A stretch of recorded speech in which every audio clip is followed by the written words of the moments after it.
પટેલ એકદમ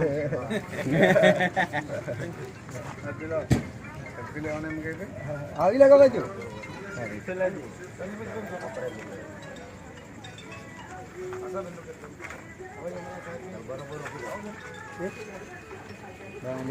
આનો ભાઈ ફોટો લઈ લેજો.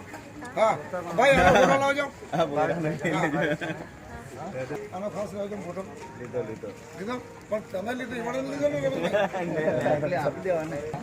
અરે વાહ ઉપર જો વોઇસ ઓફ મેં ચેન્જ કરી લખા.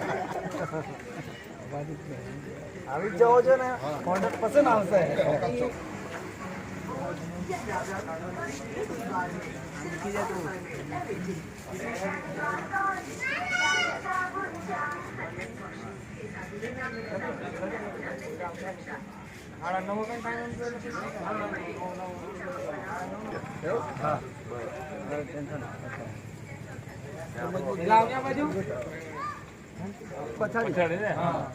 પેલી બાજુ મારી જગ્યા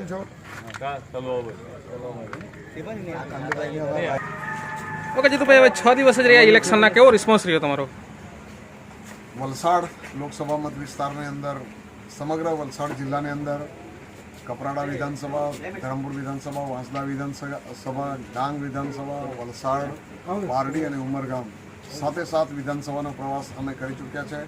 સમગ્ર ચારે તરફ સમગ્ર વિસ્તારમાં લોકોનો જે પ્રતિસાદ છે, અમે સૌથી પહેલી વાત કરીશું તો પાર્ટી વિસ્તારની અંદર આજે 2 દિવસ અગાઉ રાતના 12:30 થી 1 વાગ્યા સુધી જે પણ આપણા કોળી સમાજના લોકો, ટંડેલ સમાજના લોકો, મહાવંશી સમાજના લોકો, જેટલા પણ લોકો આદિવાસી અને અન્ય જેટલી સમાજ છે, બધા જ સમાજના લોકો અમને પારડી તાલુકાના ગામે ગામનો અમને પ્રતિસાદ મળ્યો છે. અને આવતી 23 તારીખે અમને ચોક્કસ જ એવું દેખાઈ રહ્યું છે કે કદાચ પ્રજા બહાર નીકળીને ખુલીને ન વાત કરે, પણ અંદરનો જે અવાજ છે તે ચોક્કસ જ કોંગ્રેસ સાથે છે.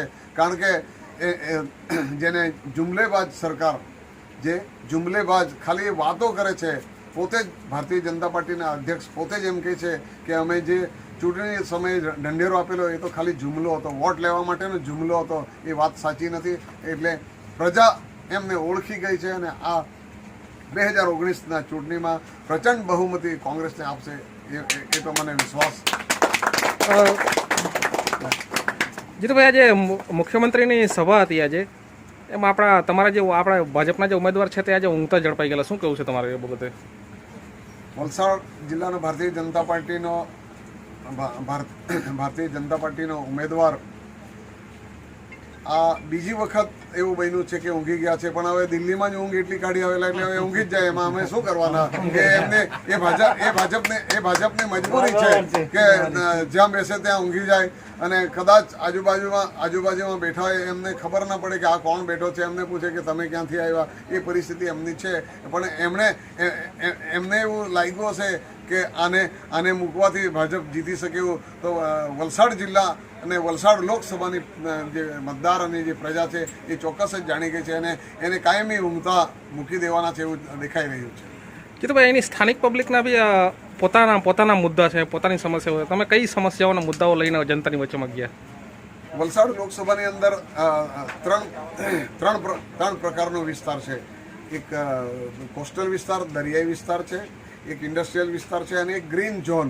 ગ્રીન ઝોન એટલે જ્યાં આખી સમગ્ર આંબાવાડીઓ, ચીકુવાડી અને ખેતીનો વિસ્તાર છે. અને એક પહાડી વિસ્તાર છે, જે ધરમપુર, કપરાડા અને ડાંગ સુધીનો જે વિસ્તાર એ પહાડી વિસ્તાર છે. દરેકની સમસ્યા અલગ અલગ છે. પહાડી વિસ્તારની સમસ્યા અલગ છે.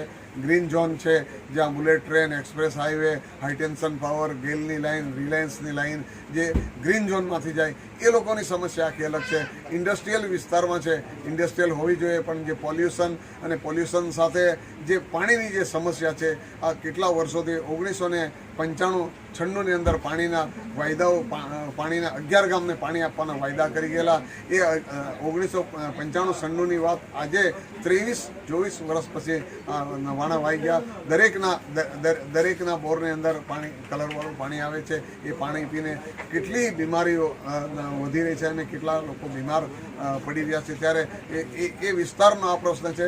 દરિયાઈ વિસ્તારની વાત કરું તો દરિયા વિસ્તારની અંદર, કોસ્ટલની અંદર આજે સરકારે એક પરમિશન આપી 11 નોટી માઇલ એરિયાને અંદર સુધી પાઇપલાઇન નાખીને પોલ્યુશન જે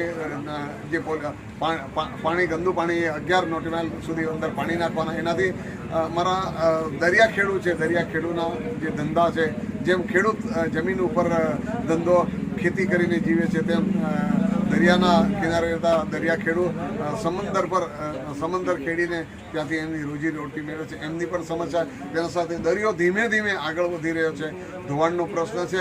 કાંઠા વિસ્તારમાં પાણીનો પણ પ્રશ્ન છે. દાંડીથી ગણો તો ઉમરગામ સુધીના, ગોવાડા સુધીના જે કાંઠા વિસ્તાર છે, એ દરેક વિસ્તારમાં મીઠા પાણીનો પ્રશ્ન છે. જીતુભાઈ, આપણે ગઈ ચૂંટણીમાં કેસી પટેલે 13%ના સ્વિંગ સાથે કિશનભાઈને 44,000 વોટથી હરાવેલા. તમારો શું રહેતા આ વખતે કેટલા વોટથી?